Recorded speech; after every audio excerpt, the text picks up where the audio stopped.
अरे दिया, तुम अभी तक सोए नहीं हो? कहाँ थे तुम अब तक नितिन?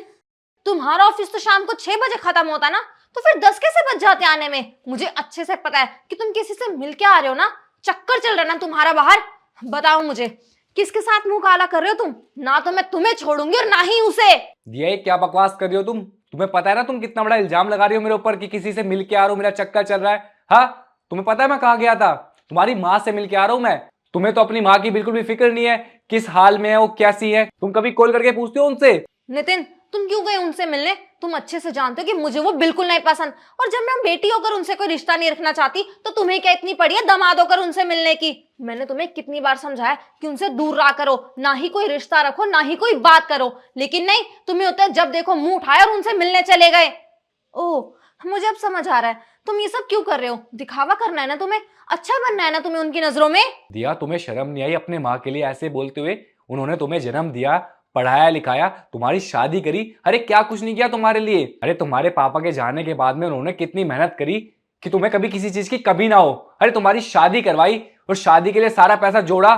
तुम्हारा तो कोई भाई भी नहीं है। उन्होंने पता नहीं कितने रिश्ते निभाए तुम्हारे साथ में, भाई के, पापा के, माँ के। उसके बावजूद तुम उनके लिए ऐसे ख्याल रखती हो? एक बार भी शर्म नहीं आ रही ऐसे बोलते हुए? और तुम अपनी माँ से सिर्फ इस बात के लिए रिश्ता तोड़ रही हो कि उन्होंने तुम्हें बोला कि अपने पति का साथ दे, उसके कंधे से कंधा मिला के चल। हाँ, अरे तुम्हें तो खुश होना चाहिए, तुम्हारी माँ ने तुम्हें इतने अच्छे संस्कार दिए कि घर को जोड़ के रखो, तोड़ के नहीं। और तुम एक ऐसे देश में पैदा हुई हो जहाँ पे लड़की के जन्म के बाद में उसको पता नहीं होता कि उसको आगे जिंदगी मिलेगी या नहीं मिलेगी। अरे तुम तो अपने आप को लक्की समझो कि तुम्हारे पापा के जाने के बाद में तुम्हारी मम्मी ने तुम्हें पाला पोसा, तुम्हारी जिम्मेदारी उठाई। अगर कोई और माँ होती ना तो बेटी को बोझ समझ के शायद आगे पालती भी ना। दिया,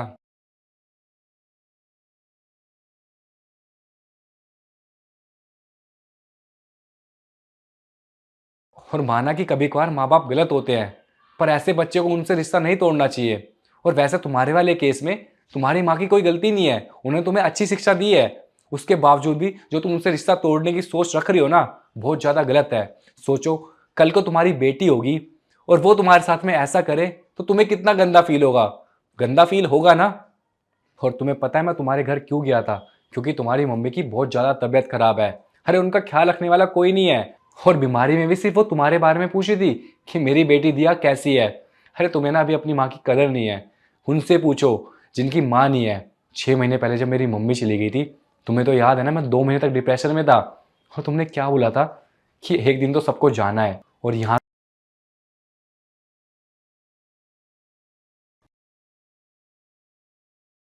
काफ़ी मिस करोगी तुम। फिर तुम्हें पछतावा होगा कि मैंने कितनी बड़ी गलती कर दी अपनी माँ से रूठ कर। नितिन, तुम बिल्कुल ठीक कह रहे हो। मेरी माँ ने मेरे लिए क्या कुछ नहीं किया। पापा के जाने के बाद वही मेरा सब थी। और उन्होंने मुझे एक माँ के साथ साथ बाप का भी प्यार दिया। दिन रात मेहनत की, मुझे पढ़ाया लिखाया, इस काबिल बनाया कि मैं जिंदगी में कुछ कर सकूं, अपने पैरों पे खड़ी हो सकूं।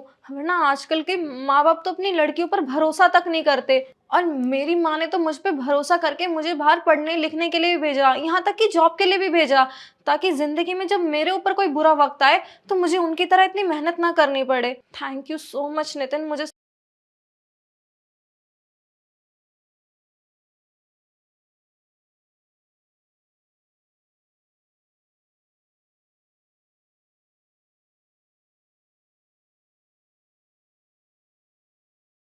से माफी मांगूंगी और कोशिश करूंगी कि वो मुझे बस माफ कर दे।